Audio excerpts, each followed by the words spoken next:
primeiro lugar, a temática, né, o que nos conduz nessa série, lembrando qual é o porquê dessa expressão relacionamentos líquidos, né? Nós estamos falando, refletindo aquilo que nós vemos na nossa sociedade, especialmente o fato de que as bases que constroem a vida, os princípios que nós entendemos que são princípios de Deus e princípios absolutos, eles não são considerados como válidos e também nem viáveis, nem possíveis na sociedade em que a gente vive. Esse é o ambiente que nós vivemos. Esse é o ambiente que a gente, no qual a gente se envolve. É um ambiente com o qual nós convivemos todos os dias. É esta realidade muito distante mesmo, do projeto, da proposta de Deus para nós. Você, especialmente você que tem atividade fora de casa, que trabalha fora, que estuda, que está na universidade, que tem os seus negócios na sociedade, você sabe disso. Não é preciso nem fazer muito esforço para a gente perceber como os valores se tornaram relativos, os princípios da vida se tornaram relativos e por isso os relacionamentos se tornam muito mutáveis, eles estão muito ao sabor dessa inconstância. Se não existem valores, ou não existem, se não se reconhecem valores firmes, sólidos, sobre os quais a gente constrói a nossa vida, sobre os quais a gente coloca a nossa vida, então aquilo que é mais central na vida social, que são exatamente os relacionamentos humanos, que é o que constrói a vida social, eles se tornam também mutáveis. Tudo é válido, cada um tem uma verdade própria, isso prejudica profundamente a proximidade das pessoas, a convivência, e quando nós nos propusemos a falar sobre isso, nós lembramos de um plano de voo. Você está lembrado, no passado nós falamos sobre o plano de voo que nós vamos traçar, para que a gente possa ter uma noção de como é que nós vamos caminhar nisso daí, né? Nossa primeira função é encarar a realidade, nosso primeiro objetivo é encarar a realidade, porque todos nós estamos experimentando isso. Depois de ver essa realidade, que não é uma realidade muito motivadora, muito encorajadora para quem é cristão, nós somos chamados, nós somos desafiados a ouvir melhor Jesus, aquilo que ele fala a respeito desse contexto, o que o Evangelho tem a falar para a gente a respeito desse estado de coisas, o que Cristo tem para falar não só para o seu povo. Muitas pessoas acham que o padrão de vida cristã é só para crente. Não, esse é o ideal de Deus para a humanidade. A grande verdade é que o que viabiliza isso na vida de pessoas como eu e você, que somos pecadores e pecadoras, é exatamente a presença de Cristo. É preciso ser cristão, ser crente, ser um seguidor, uma seguidora de Cristo, para colocar em prática isto, porque nós precisamos aprender a ouvir Jesus com bastante atenção e com disposição do coração de realmente dar ouvidos. Não é ouvir até legal, mas é escutar aquilo que Jesus falava, né? Quem tem ouvidos, lá no Apocalipse, quem tem ouvidos para ouvir, ouça. Jesus, nos evangelhos, repete uma expressão, muitas vezes, que diz: em verdade vos digo. E lá no Apocalipse, ele diz, eu digo, né? Quem tem ouvidos para ouvir, ouça. Então, o nosso trabalho essencial é dar ouvidos a Jesus. Porque a gente se diz muitas vezes cristão, mas não damos o ouvido da nossa alma para Jesus. Não damos atenção de vida para Ele e com o coração disposto, até mesmo a chegar à conclusão que a maneira como eu tenho vivido não é certa. Tem que ter essa disposição de mudança. E o Espírito Santo faz isso nos corações que estão dispostos, né? A terceira etapa é, a partir do que Jesus falou, julgarmos a cultura. Isso é um exercício de muita coragem. de muita coragem, porque a cultura, ela nos devora, ela nos ataca, ela quer nos dominar e efetivamente nos influencia tremendamente. Então, como nós somos influenciados, quando nós ouvimos Jesus falar, nós precisamos, a partir do que ouvimos de Cristo, avaliar a cultura, julgar a cultura. Não é porque todo mundo faz, não é porque essa ou aquela maneira de agir, de se comportar é a mais comum. Isso não quer dizer que seja a maneira como Cristo quer. Por isso nós precisamos julgar a cultura, confrontar a cultura e a nós mesmos, que estamos tão influenciados pela cultura, com o Evangelho. Então esse é um exercício de coragem, porque nós vamos muitas vezes pensar contra nós mesmos e certamente vamos ter que enfrentar uma correnteza contrária muito forte, muito intensa. Então temos que julgar a cultura e confrontar a ela e a nós mesmos com o Evangelho.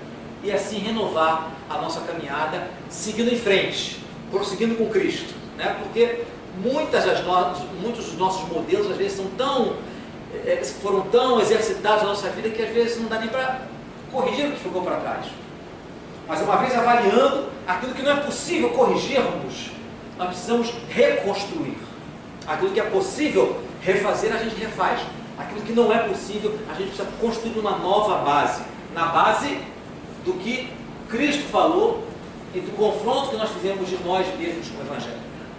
Então esse é o nosso plano de voo, esse é o nosso roteiro, é assim que nós vamos caminhar, e nisso nós temos aí uma mensagem mensal, na verdade. Não é nem a mensagem do domingo, mas é uma mensagem mensal. Vou precisar da sua ajuda. Isso. Esses são os 5 temas que nós estamos trabalhando. No domingo passado trabalhamos compromissos solúveis, como as coisas não são para sempre, né? Os compromissos que se assumem são compromissos muito relativos, e nós lembramos que vimos naquele texto de Jesus falando sobre o divórcio, 2 princípios importantes. O primeiro é que o ideal divino para a relação entre homem e mulher continua o mesmo, não mudou por causa da dureza do coração humano. O ideal de Deus não mudou. Jesus fala, não foi assim desde o princípio. O divórcio foi permitido por causa da dureza do coração, mas o ideal de Deus não mudou. O ideal de Deus para os relacionamentos humanos continua o mesmo. A gente não pode transformar o desvio, aquilo que foi admitido por causa da dureza do coração, em regra. A grande questão, o grande problema talvez dos nossos relacionamentos é que a sociedade tem se distanciado tanto de Deus ao longo desses séculos, que nós que estamos vivendo nesse presente século temos às vezes a impressão, ou às vezes não julgamos, não avaliamos o bastante e consideramos que os comportamentos diferentes da Bíblia são os comportamentos realmente normais. Não são os comportamentos normais, são os comportamentos comuns. Comum é diferente de normal. Comum é aquilo que normalmente se vê. Mas normal é aquilo que está de acordo com o ideal, de acordo com uma norma. Isso é o normal. Na verdade, o normal é o ideal de Deus, é a norma divina. E eu e você, que recebemos o Evangelho e dizemos assim, sou de Cristo, não sou do mundo não, aquela música, né? Sou de Cristo, não sou do mundo não. Nós somos desafiados em todas as direções. E somos desafiados pelo próprio Evangelho a construir a nossa vida de acordo com os padrões de Deus. Então, o que nós aprendemos no domingo passado foi que o ideal divino continua o mesmo e que nós somos frágeis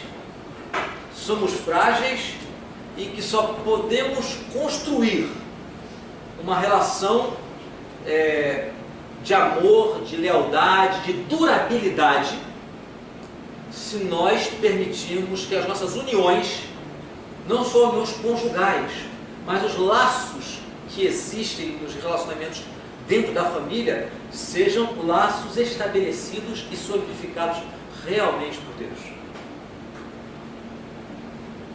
A força para manter isso não está em nós, embora haja uma parcela muito grande do nosso comprometimento para trabalhar com os nossos relacionamentos. Então, nós no domingo passado vimos os compromissos, como os compromissos estão se diluindo, e hoje nosso tema são os vínculos. Os compromissos são solúveis e os vínculos estão diluídos. O que é um vínculo? Vínculo é aquilo que é a capacidade de ligar, de unir, de aproximar, de manter juntos, de amarrar, de atar. E nós, os relacionamentos humanos estão extremamente soltos, estão extremamente sem liga, estão extremamente frágeis. A gente estabelece conexões, né, com as pessoas, mas quando o relacionamento nos desagrada, a gente desata, a gente está ligado e de repente desata. Os vínculos são muito frágeis, são muito diluídos. E eu, lendo o livro, eu transcrevi um artigo, eu transcrevi esse exemplo na pastoral de hoje, uma entrevista que foi feita na Inglaterra, pesquisando a influência dos relacionamentos virtuais, os relacionamentos na internet. E aí um universitário estava sendo entrevistado e o entrevistador perguntou para ele a respeito de por que ele achava que os encontros, né, a maneira de encontrar um namorado, uma namorada pela internet se tornou tão mais popular do que os encontros, os encontros ao vivo, cara a cara. E ele deu uma resposta muito interessante que, na minha maneira de ver, representa muito bem a tendência dos dias de hoje. Ele disse: é fácil, é simples de entender isso. É porque quando a coisa cansa, a gente aperta o botão de deletar. A gente aperta o delete, a gente bloqueia a pessoa, né? A gente começa os relacionamentos pela internet, se a gente percebe que a coisa não vai adiante, é mais fácil se desvincular. E essa é uma ilustração muito, muito precisa da maneira como as ligações entre as pessoas estão se tornando cada vez mais frágeis. Eu tenho a impressão que as pessoas são hipersensíveis.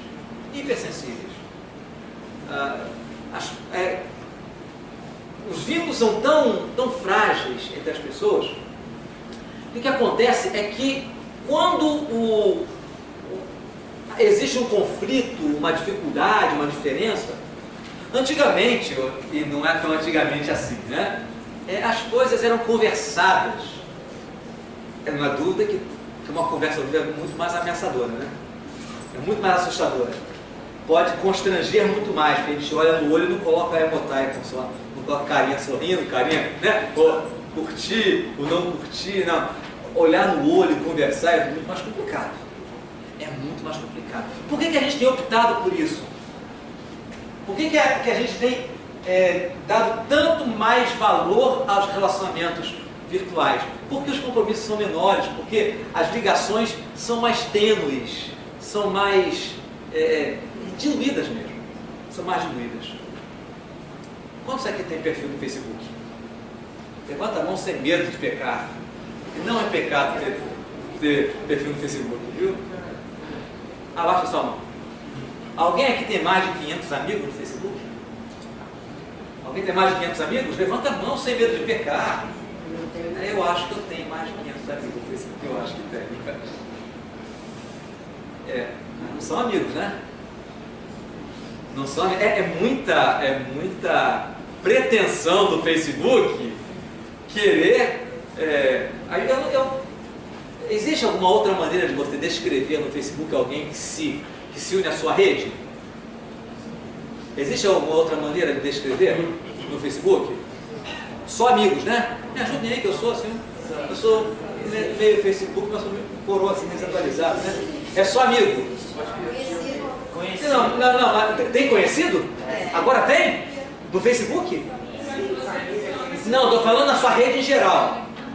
Quando você coloca alguém na sua rede, é um pedido de amizade. É claro que está escrito lá, é um pedido de amizade. Mas, claro que isso não é amizade. É claro que isso não é... bom, alguns são, né? Alguns, desculpa, você está se olhando aqui, todo mundo tem... A moçada aqui, todo mundo tem um amigo... Não, você é meu amigo mesmo, viu? Mas eu diria que 80%, pelo menos, são só conhecidos. Alguns nem conhecidos são, né? Alguns são pessoas que eu tomei conhecimento a respeito delas. Né?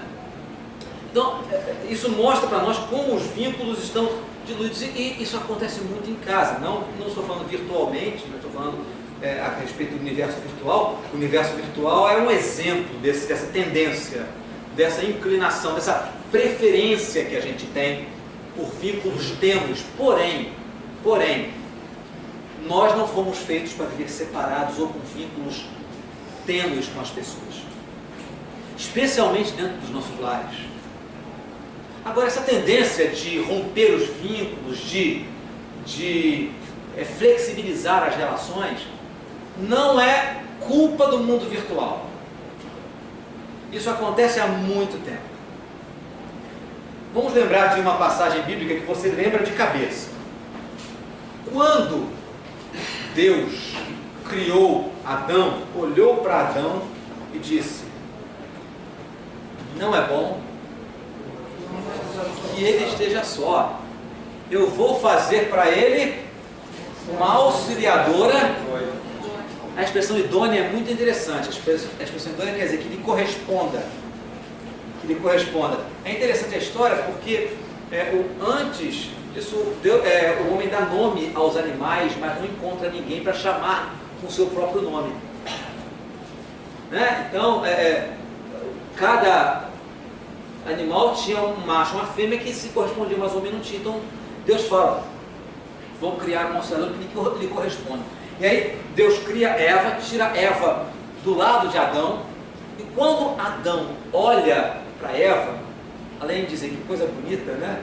Isso não está registrado na Bíblia, mas deve ter falado, porque o que ele fala depois mostra isso. Ele olha para Eva e diz assim: essa é o quê? Carne da minha carne, osso dos meus ossos. Se chamará varoa, porque do varão foi tomada. Isso mostra o vínculo original. Ele é parte de mim. Ele é parte de mim. Tem até o mesmo nome que eu. E aí, quando Adão e Eva comem do fruto, quando Deus procura a ambos, quando Deus procura Adão, o mesmo cidadão que disse: esta sou eu, porque foi mais ou menos isso que ele falou a respeito de Eva, esta é parte de mim, e Jesus depois resgata isso dizendo: serão os dois uma só carne. Quando Deus questiona Adão, fala: Adão, quem foi que te fez saber que você estava nu? Você comeu do fruto que eu disse para você não comer, não comeu? E a primeira reação de Adão qual foi? Foi ela. Foi a mulher que o Senhor me deu. Mas peraí, Deus não fez assim, que apareça a Eva. Não. Deus não apenas deu, Deus tirou a Eva dele. Tirou um pedaço dele. Agora não, né? O pecado entrou, agora o vínculo não é tão mais estreito. Agora é a mulher que o Senhor me deu.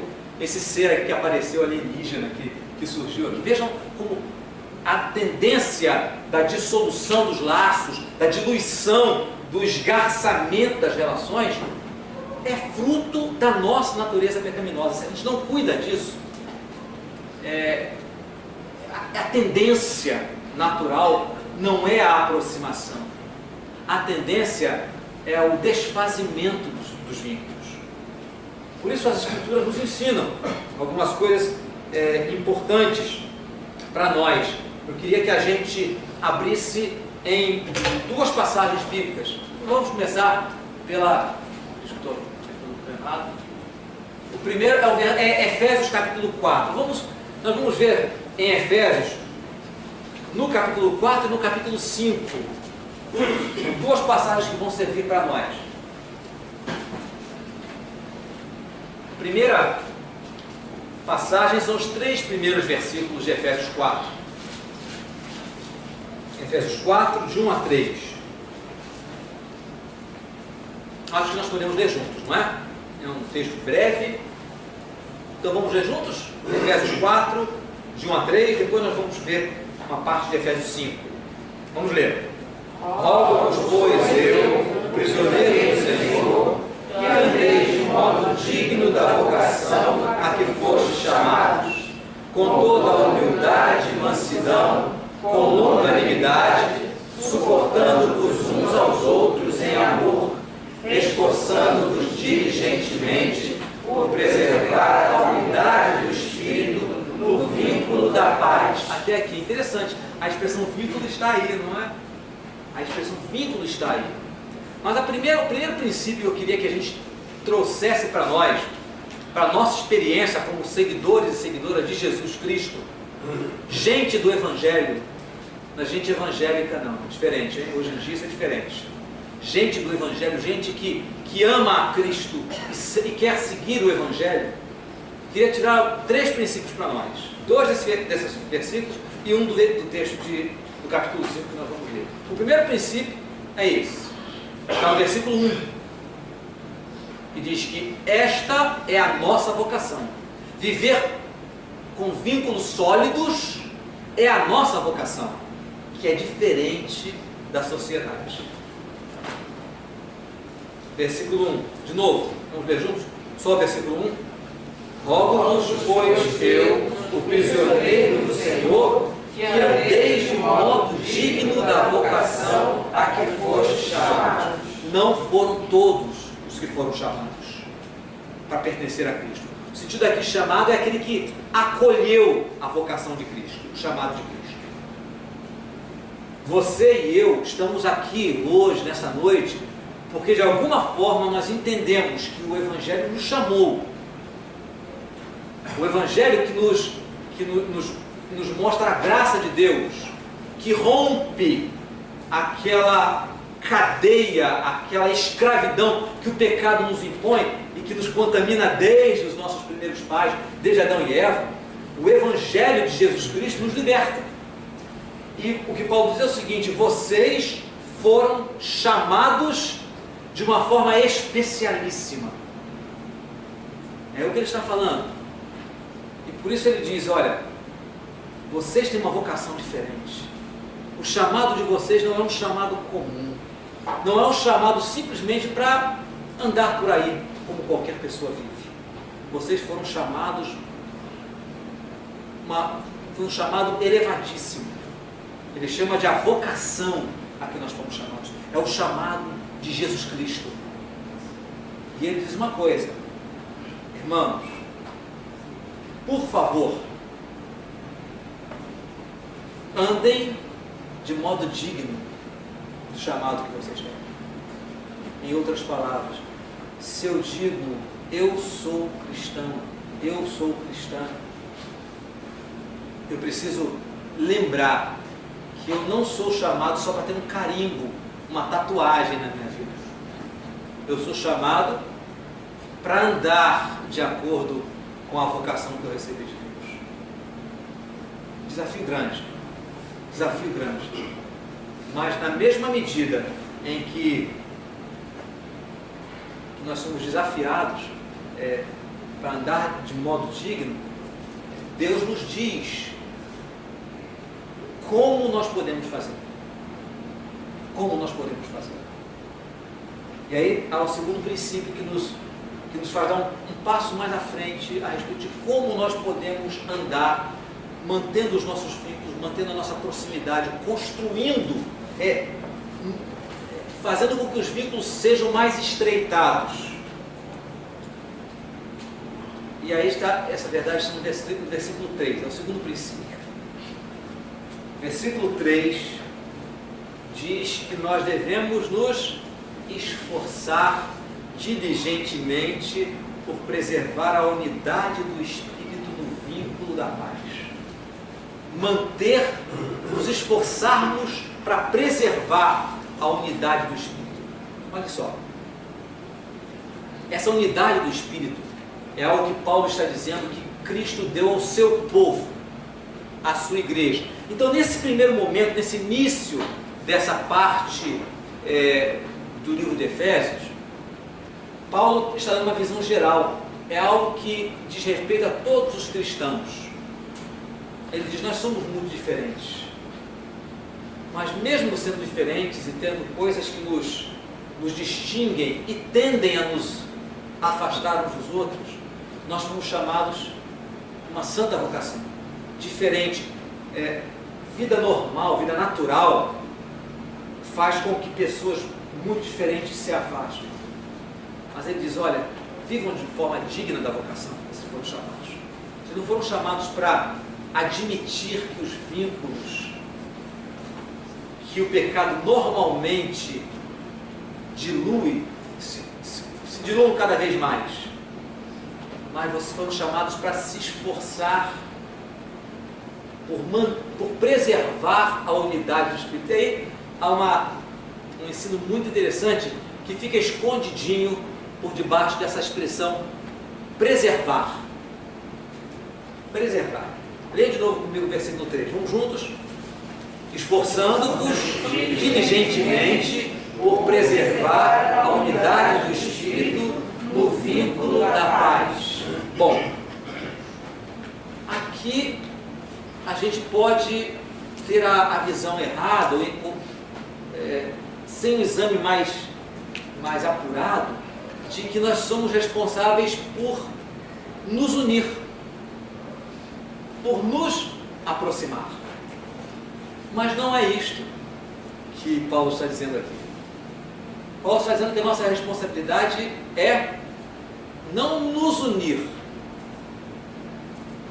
mas preservar algo que já existe. Preservar não é realizar. O que Paulo diz é que nós já fomos unidos. Em Cristo, nós, os diferentes, com histórias diferentes, fomos aproximados. Irmãos e irmãs, eu venho de uma cultura, de uma história muito diferente da sua. Eu sou novo nessa igreja. Eu sou mais novo que muitos jovens aqui. Muitos dos jovens aqui nasceram nessa igreja.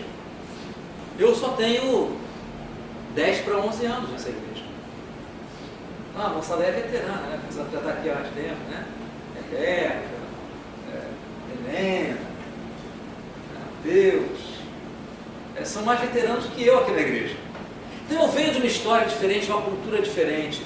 Não só de uma cultura de igreja diferente, mas de uma família diferente da sua.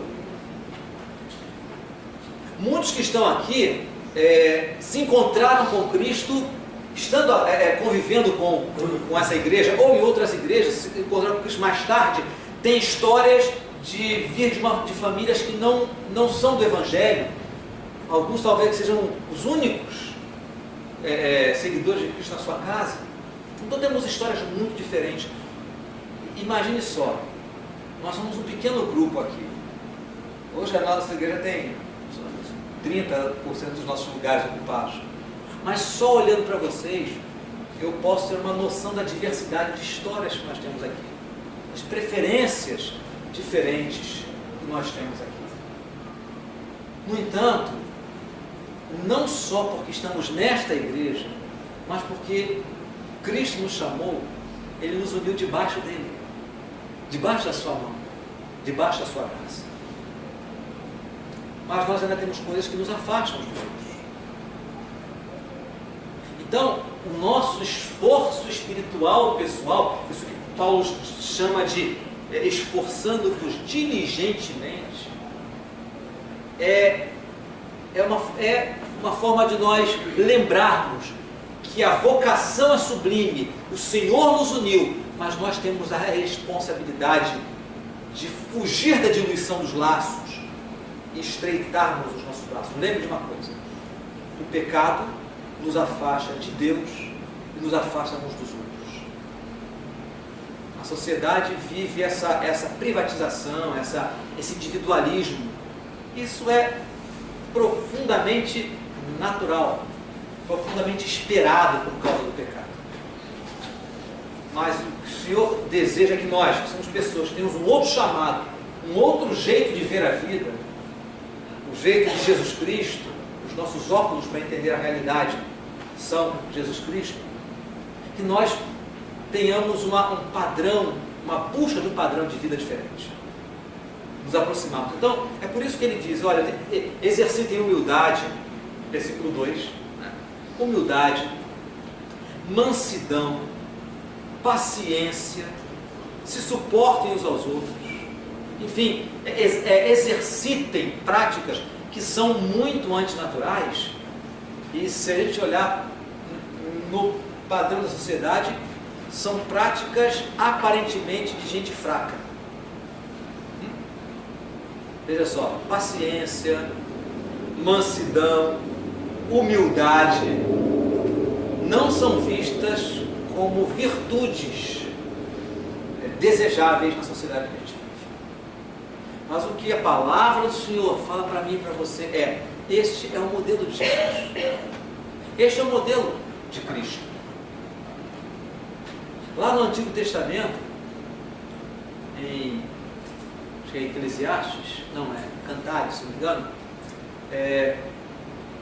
o sábio diz assim: põe como selo sobre o teu braço, como selo sobre o teu coração, porque o amor é forte como a morte. O amor é forte como a morte. E Deus está dizendo é que aquele inimigo mais assustador, que é a morte, talvez seja pensada pela humanidade como o poder mais irresistível, né? Do qual ninguém escapa, o grande inimigo, o grande adversário. Existe algo na vida que é forte como a morte, que é o amor, que é tão falado, mas é tão pouco encarado como um poder mesmo, como algo realmente forte. Então, mansidão, humildade, paciência são aspectos do amor.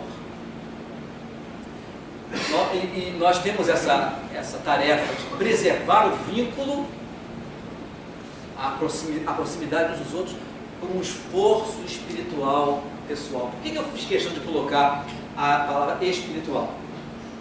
Porque no dia a dia, quando a gente se aborrece com o outro, quando as discussões aparecem, quando o enfado, a decepção vem, nós não nos lembramos de agir espiritualmente. Nós não nos lembramos.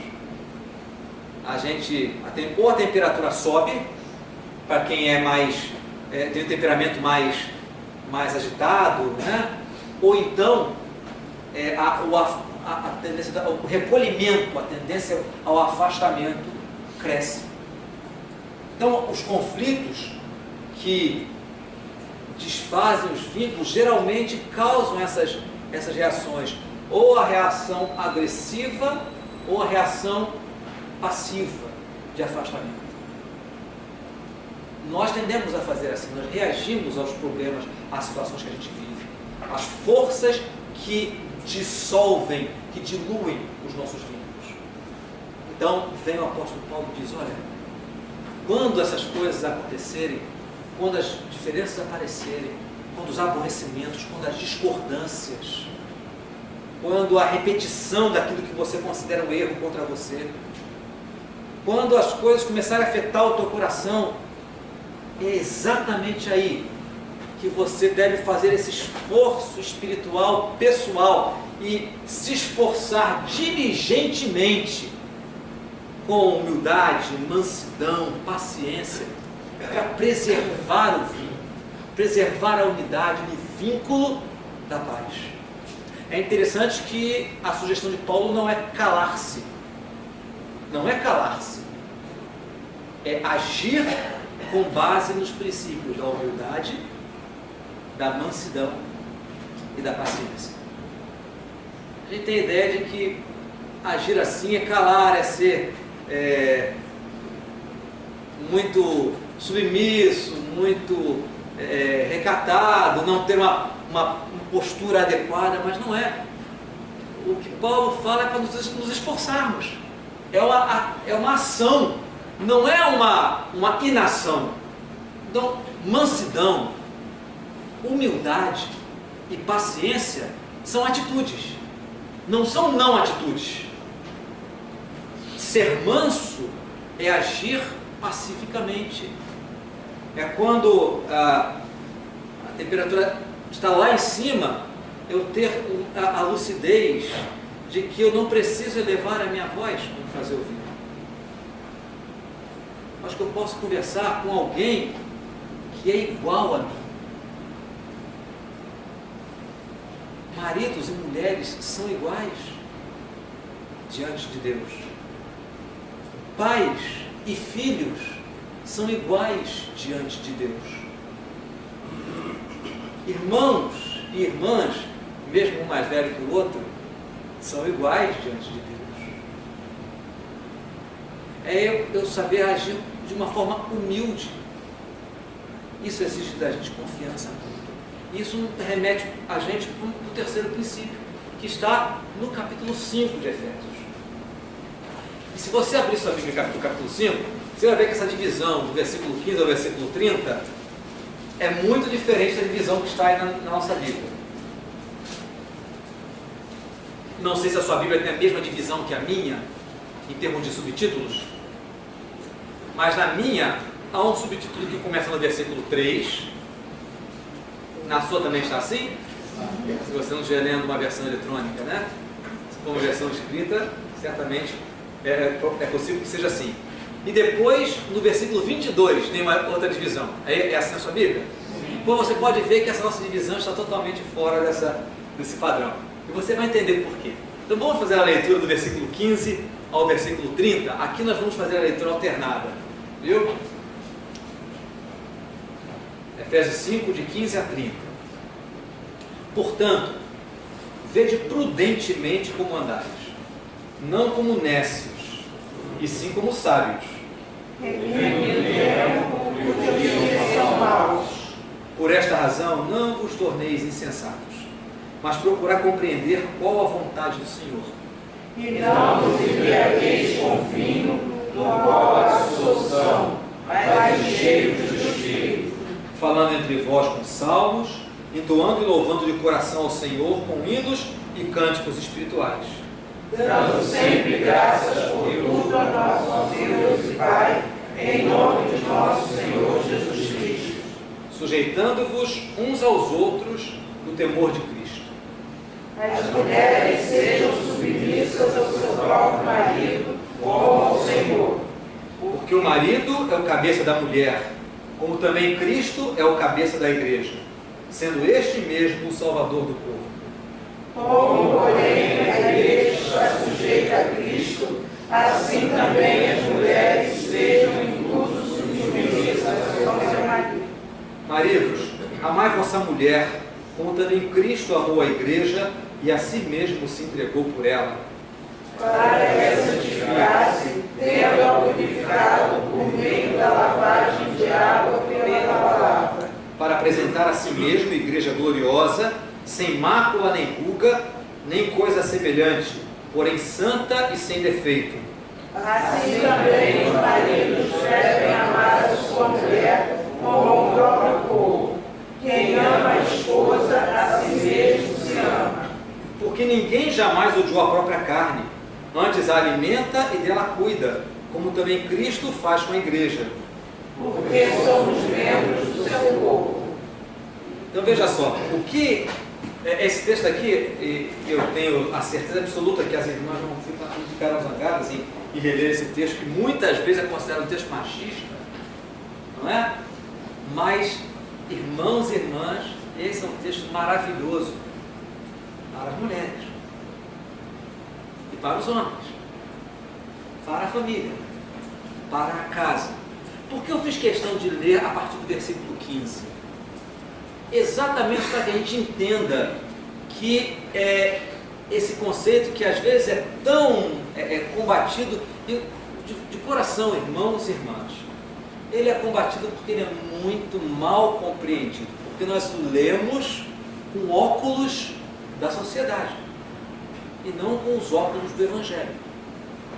Esse texto, ele tem um contexto fantástico. Desde o capítulo 3, das meados do capítulo 3, e mais intensamente a partir do início do capítulo 4, que nós lemos, Paulo vem falando a respeito de padrões de vida para o povo de Deus, para aqueles que são de Jesus Cristo, para aqueles que receberam a vocação. E aí ele, lá no capítulo 4 e até o início do capítulo, até uma certa altura do capítulo 5, ele traz instruções abrangentes para todos os tipos de pessoas, para todos os níveis de relacionamentos, de vínculos. Paulo diz: todos os cristãos têm um vínculo especial, têm uma ligação especial, somos ligados uns aos outros em Cristo. É o que diz o último versículo que nós lemos. Qual o versículo 30? Por quê? Quem somos quem? Todos, mas nessa passagem ele está falando mais diretamente a marido e mulher. Quando ele diz assim: mulheres, sejam submissas aos seus maridos, maridos, amem as suas mulheres. E aí ele explica, e nesse versículo 30, mais especificamente, ele é voltado para os homens. Tratem bem as suas mulheres, porque nós somos membros do mesmo corpo. Membros do mesmo corpo. Essa semana, eu estava conversando com algumas pessoas sobre como a gente, depois dos 30, né, de idade, a gente acorda com dor no corpo. Dizem que se você acordar sem dor no corpo, você já acordou no céu, né? Depois de... Olha, é verdade. E uma pessoa falou assim: olha, alguém já me disse que braço é uma coisa que a gente devia desatarrachar na hora de dormir, né? Porque braço a gente não sabe como você dorme com o braço para cima, embaixo do corpo, né? Braço é uma coisa que devia desatarrachar, mas não dá. Por quê? Porque braço faz parte do corpo. Braço é membro do corpo. Braço tem um vínculo com o corpo. Então, o que Paulo está falando aqui nessa passagem? Essa transição que ele faz da vida cristã em geral, dos relacionamentos cristãos em geral, para a vida familiar, essa transição, a mudança, o primeiro versículo que mostra essa mudança, qual é? Nessa passagem que a gente leu. Onde é que começa essa mudança da aplicação desses princípios da vida geral para a vida familiar? No versículo 22, quando ele começa a falar: as mulheres sejam submissas ao seu próprio marido. Mas sabe uma coisa? Ele não está falando, ele não vai falar aí para frente sobre família especificamente. O que Paulo fez foi escolher algumas relações, alguns níveis de relação que eram profundamente significativos na cultura dos Efésios. Ele fala sobre a relação entre cônjuges. Depois ele fala sobre o quê? Que tipo de relação? Olha sua Bíblia, você vai encontrar entre pais e filhos, porque na cultura greco-romana havia uma instituição chamada a instituição do pátrio poder. Sabe aquele negócio que hoje o pai vai dar uma chinelada na criança assim: me bateu, eu vou na delegacia, né? Olha o ECA, né? Aí os pais dizem: ECA, né? Essa história de estatuto de criança e adolescente, na época, se o pai matasse o filho simplesmente espancando, o pai era protegido, era um direito que lhe assistia, era o instituto do pátrio poder. Então ele fala da relação de filhos e pais. Ele diz uma coisa que para nós é uma coisa comum, mas para ele era profundamente revolucionária. Ele diz: filhos, pais, não irritem seus filhos. Se eu fosse um pai naquela época, não cristão, Diz assim, que cidadão maluco. Eu faço o que eu quiser com meu filho. O filho é meu. Então Paulo, acho que Paulo foi o primeiro a inspirar o Estatuto da Criança e Adolescente, né? Não irritem os seus filhos, para que eles não fiquem desanimados. Eles são gente como você. Gente, filho é gente, criança é gente. Criança não era nem contada. Mulher não era contada. Que dirá a outra relação que ele descreve aqui também? Qual é a relação seguinte? Servos e senhores. Essa relação de servo não é empregado, não é funcionário. É a relação de escravo. De escravo e senhor. E Paulo dá um upgrade fantástico nessa relação. Ele diz que sobre nós, sejamos escravos ou sejamos senhores, sobre nós existe um Senhor, é o mesmo Senhor. Então somos co-iguais. Então o que Paulo está dizendo é o seguinte: dentro do Evangelho, dentro do reino de Deus, os vínculos são diferentes. Os vínculos não são os vínculos sociais. Não são os vínculos sociais. Quando Paulo diz para o marido, ame a sua mulher como o seu próprio corpo, isso é algo, como Cristo amou a igreja, isso é algo absolutamente revolucionário. Revolucionário. Porque não era essa a relação dos maridos com as mulheres. Quando Paulo diz, pais, não irritem seus filhos, será absolutamente revolucionário. Quando Paulo diz, senhores, tratem os seus escravos com honestidade, com correção, com paciência, porque vocês têm um Senhor sobre vocês também. Isso era absolutamente revolucionário. O Evangelho, ele transforma as relações. Ele transforma as relações. E na verdade, o que introduz esse princípio de igualdade, de aproximação, de vinculação, não é o versículo 22, mas é o versículo 21. O versículo 21 é que é realmente a chave para a gente entender essa necessidade e esse privilégio de nós preservarmos os vínculos. E qual é o versículo 21? Sujeitando-vos uns aos outros no temor de Cristo. Ora, é uma discussão só que Paulo vem trazendo.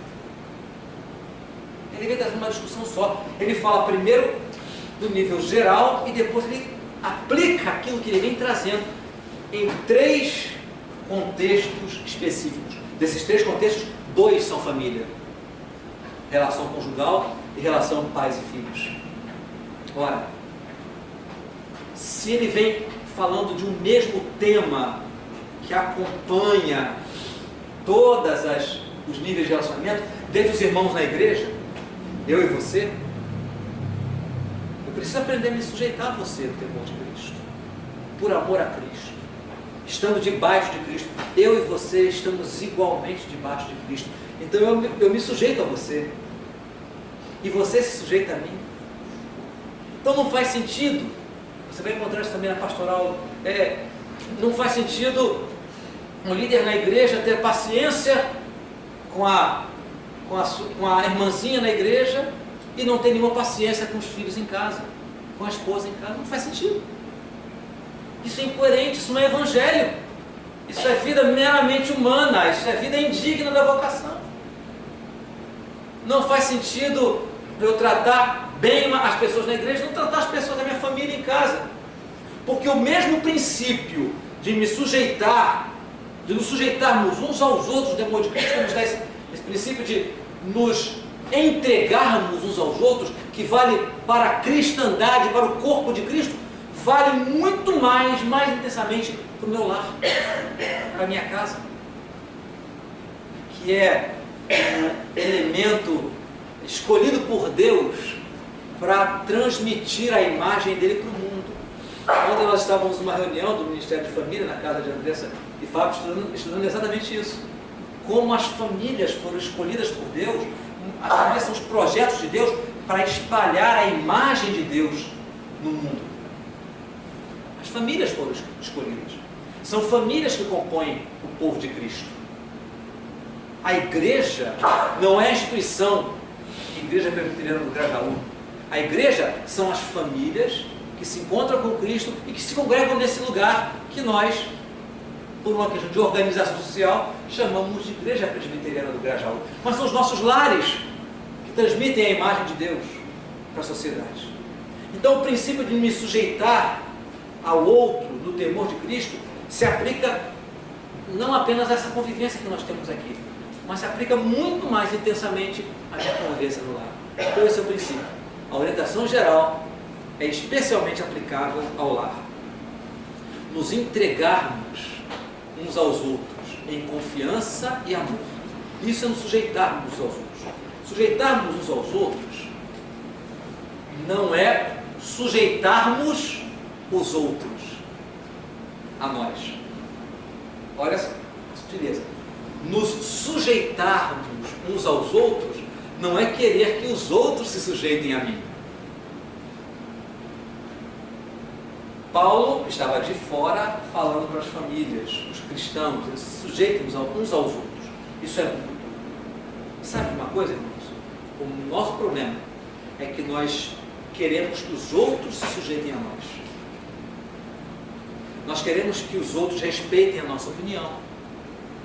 Nós queremos que os outros nos respeitem. E, se possível, que os outros façam o que a gente quer que façam. Que a nossa vontade prevaleça, que a nossa opinião seja sempre a que está à frente.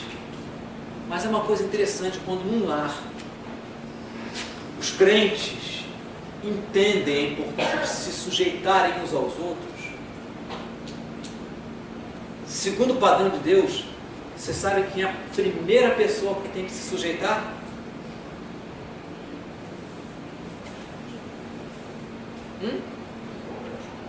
A primeira pessoa que tem que se sujeitar é o pai. Exatamente porque ele é o cabeça da família. Porque a referência tem que vir de quem lidera. Então, curiosamente, na nossa sociedade, os líderes não se sujeitam. Não é verdade? Na nossa sociedade, os líderes mandam. Os líderes impõem. Os líderes exigem. No reino de Deus, no Evangelho, os líderes se sujeitam. Os líderes servem. Os líderes são exemplo. Os líderes se sacrificam. Porque esse é o modelo que Cristo lançou. O modelo de se sujeitar, de se humilhar, de servir, de amar, de se entregar, de se sacrificar, é a maneira como Cristo exerceu a sua máxima liderança. Vocês se lembram que Jesus, depois que lavou os pés dos discípulos, lá no Evangelho de João, ele estava com a roupa de baixo, né, usando uma toalha, ele fazendo aquele serviço que era do escravo. O escravo que lavava os pés. Ele terminou, botou a roupa, se vestiu, se compôs de novo, voltou para a mesa. E você se lembra o que ele falou para os seus discípulos? Ele fez uma afirmação. Ele disse assim: vocês me chamam de mestre e senhor. E falam muito bem, porque eu sou mesmo. Sou mesmo. Agora, se eu, sendo mestre e senhor, servir vocês, se eu, sendo mestre e senhor, servir vocês, vocês são felizes se vocês praticarem isso também. Então, na vida das famílias cristãs, esse princípio de nos sujeitarmos uns aos outros precisa começar, não há dúvida nenhuma, no líder da família. Mas, irmãos, quando a gente percebe que no nosso lar as pessoas da nossa casa são crentes, são seguidores de Jesus, não precisam ser seguidores perfeitos, até porque Jesus não tem seguidores perfeitos, né? Mas quando nós percebemos que na nossa casa somos pessoas sinceras, que desejamos seguir a Cristo mesmo, nós aprendemos que podemos ceder, podemos, como diz o texto, nos entregar uns aos outros. Não precisamos nos proteger uns dos outros. Os nossos vínculos se diluem porque nós nos protegemos, Nós desconfiamos dos outros. Nós achamos que os outros vão buscar o seu próprio interesse. E se eu não lutar para que a minha vontade prevaleça, para que a minha opinião seja a mais válida, quem é que vai me proteger? Quem é que vai fazer com que eu seja valorizado? Mas Jesus fala que nós temos que seguir o modelo dele. Essa prática vai exigir confiança de que o modelo e o método de Jesus são melhores e superiores em qualidade ao modelo da sociedade. Nossa sociedade valoriza o individualismo, valoriza a desconfiança. E perceba como nós somos influenciados por isso. Individualismo. Queremos que a nossa vontade prevaleça. Desconfiança. Nós não temos segurança de que as pessoas próximas a nós realmente querem o nosso bem. E aí nos protegemos, nos defendemos. Irmãos, nosso desafio para essa semana é este: é nos deixarmos guiar pelo modelo de Jesus. É nos deixarmos comandar pelo chamado de Cristo, para andarmos de forma digna da vocação que nós fomos chamados. Nos esforçando, fazendo o nosso esforço espiritual, pessoal, para manter os vínculos e seguir esse modelo de Jesus. E nos entregarmos uns aos outros, de confiarmos mais nos outros. Estou falando especificamente dentro da nossa casa. Confiarmos no outro e sermos confiáveis também. Me permita dizer isso. Nós precisamos ser pessoas confiáveis.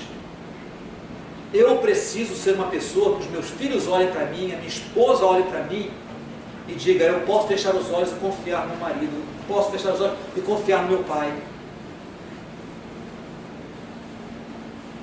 Porque ele é uma pessoa digna, uma pessoa que segue a Cristo. Não é perfeito, é cheio de tropeços, mas ele é verdadeiro, ele é uma pessoa honrada, cumpre sua palavra, age com amor, tropeça, mas busca me amar, cuidar de mim, me proteger, se relacionar de forma autêntica comigo. Nós precisamos não apenas ter confiança nos outros, mas eu preciso ser alguém confiável. Os meus queridos precisam olhar para mim e ver em mim alguém que está buscando séria e sinceramente seguir a Jesus Cristo. É isso que as pessoas precisam ver em mim. É isso que as pessoas da sua casa precisam ver em você também. Alguém que está sinceramente buscando andar seguindo a Cristo. Isso vai nos permitir manter os vínculos, nos aproximarmos, nos amarmos verdadeiramente e preservarmos esses vínculos que na sociedade estão tão e cada vez mais diluídos. A minha oração é que a sua casa seja um sinal da presença de Deus. É que as pessoas, como disse o reverendo Marcos Batista hoje pela manhã, né? Que os seus vizinhos saibam que aí do lado tem alguém que conhece a Jesus, que acho que Jesus mora aí do lado, né? Jesus mora aí do lado. As pessoas olhem para você e possam encontrar esse tipo de ambiente na sua casa. Eu queria muito orar com você, porque esse é um esforço que eu faço todo dia no meu prédio. Eu não saio pelo prédio dizendo que eu sou pastor, não saio. Não faço propaganda. Aliás, hoje fazer propaganda que é pastor não é uma boa propaganda, não é uma boa autopromoção, nem um pouco. Eu também não deixo de falar por causa disso. Mas o meu esforço pessoal é que a minha vizinhança veja em mim, na minha casa, a glória de Jesus Cristo. Você vê isso na sua casa? Você tem sido alguém que tem promovido esse estreitamento dos vínculos na sua casa para que a glória de Cristo seja vista? A gente luta com isso todos os dias e a nossa maior batalha é dentro de casa. Nossa maior batalha é dentro de casa. Nossa família é o lugar onde a gente é mais autêntico, onde a gente é mais a gente mesmo. Então, quer orar comigo? Vamos orar juntos? Você pode ficar em pé? Vamos orar?